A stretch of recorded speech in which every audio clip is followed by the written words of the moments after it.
বিশাল আশ্রম বালিকা বিদ্যালয়ের ষষ্ঠ শ্রেণীর ছাত্রী সম্পূর্ণা দাস। প্রথমেই শ্রী শ্রী ঠাকুর বা শান্তিকে জানাই আমার সশ্রদ্ধ প্রণাম এবং এখানে উপস্থিত সকল গুরুজনদের আমার সম্মান ও প্রণাম জানিয়ে আমি শুরু করছি আমার আজকের নিবেদন। নেতা যখন হবে একটি দ্বীপ যদি জ্বলে ওঠে, তার জন্য শুধুমাত্র চারপাশের অন্ধকার অনুভূত হয় তা না, তার শিখার সান্নিধ্যে আরো অসংখ্য দ্বীপ প্রজ্বলিত হয়। সেইরূপ কোনো মহামানব যখন নিজের জীবনে সত্যকে প্রত্যক্ষ করে তা প্রচার করেন, তখন তার কথায় ও আচরণে মানুষের মনে সব সন্দেহ ও সংশয়ের অন্ধকার কেটে গিয়ে বিশ্বাসের এক শুভ্র আলোচনার পথ প্রসিদ্ধ হয়ে ওঠে। আর যুগে যুগে এক জীবন থেকে অন্য জীবনে সঞ্চারিত হয়ে সেই সত্যের আলো অনির্বাণ হয়ে থাকে। এরকমই একজন মহামানব, তার জীবন অনুভূত সত্য আজও অগণিত জীবনে অনির্বাণ হয়ে রয়েছে। তিনি হলেন নরেন্দ্রনাথ দত্ত।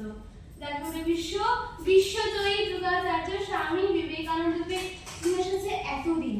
তার জীবনের সুখ দুঃখ, দেশপ্রেম, মনুষ্যত্ব, বুদ্ধিমত্তা, বন্ধুপ্রীতি, সাহসিকতা, ত্যাগ সব সম্পর্কে আমাদের প্রত্যেকের একটি সাধারণ ধারণা রয়েছে।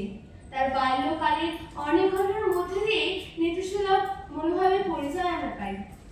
তিনি নেতা হয়ে জন্মেছিলেন, প্রায় প্রত্যেকটা বিষয়ে তিনি নেতার পদ গ্রহণ করতেন।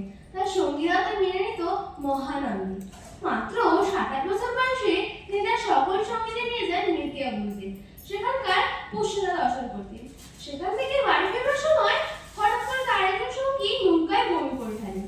এই নিয়ে মাঝিদের সাথে এমনই বচসার সৃষ্টি হয় যে মাঝিরা দল পেতে তাদের প্রহার করতে উদ্যত হয়।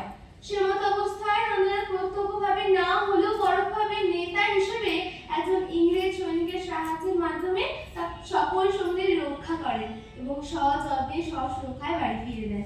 এছাড়াও নন্দনাথের বাল্যকালের একটি প্রিয় খেলা ছিল রাজ দরবার বসানো। এই খেলায় তিনি হতেন রাজা। সবসময় দেখবেন তিনি রাজার পদে গ্রহণ করতেন। এখানে ভালোভাবে লক্ষ্য করলে বোঝা যায় হয়তো তিনি তার সঙ্গীদের কাছে নিজেকে নেতা হিসেবে পরিচয় দিতে চেয়েছিলেন। উপরোক্ত দুটি ঘটনা থেকে নন্দনাথের বাল্যকালের নেতৃত্বে দুটি উদাহরণ যাচাল্যমান, যা একজন আদর্শ নেতা তথা একজন উদার মানসিকতার মানুষের পরিচয়ও বটে। সময় চক্রে বড় হওয়ার সাথে সাথে নন্দনাথ একজন অত্যন্ত বাস্তববাদীও হয়ে ওঠেন। 1886 খ্রিস্টাব্দে স্বামী প্রেমানন্দের মায়ের আমন্ত্রণে তিনি নেতা হিসেবে তার সকল গুরুভাইদের নিয়ে যান তাদের বাড়িতে আনপুরে। সেখানে প্রায় অনেক দিনে তিনি পরম আনন্দে কাটিয়ে আসেন। আনপুর থেকে মহানগরে ফেরার পর ভারতের যুগ যুগান্তর প্রচলিত শাস্ত্র বিধি অনুযায়ী বিবেচনা করে নন্দনাথ বাচস্পতি গ্রহণ করেন এবং সারা বিশ্বের কাছে স্বামী বিবেকানন্দের পরিচিত হন। স্বামী বিবেকানন্দ হয়ে তিনি আমাদের বলেছিলেন যে তিনি চান যাতে আমরা তার থেকে 100 গুণ পর্যন্ত বড় হই। একটি উচ্চ আদর্শ লক্ষ্য স্থির রেখে তার থেকে বীরের মতো অগ্রসর হওয়ার কথা তিনি আমাদের পরজীবনে বারবার স্মরণ করিয়ে দিয়েছেন। তিনি বলেছেন, ওঠো, জাগো, যতদিন না সেই পরম লক্ষ্যে পৌঁছতে পারছো ততদিন তুমি ক্ষান্ত হও না।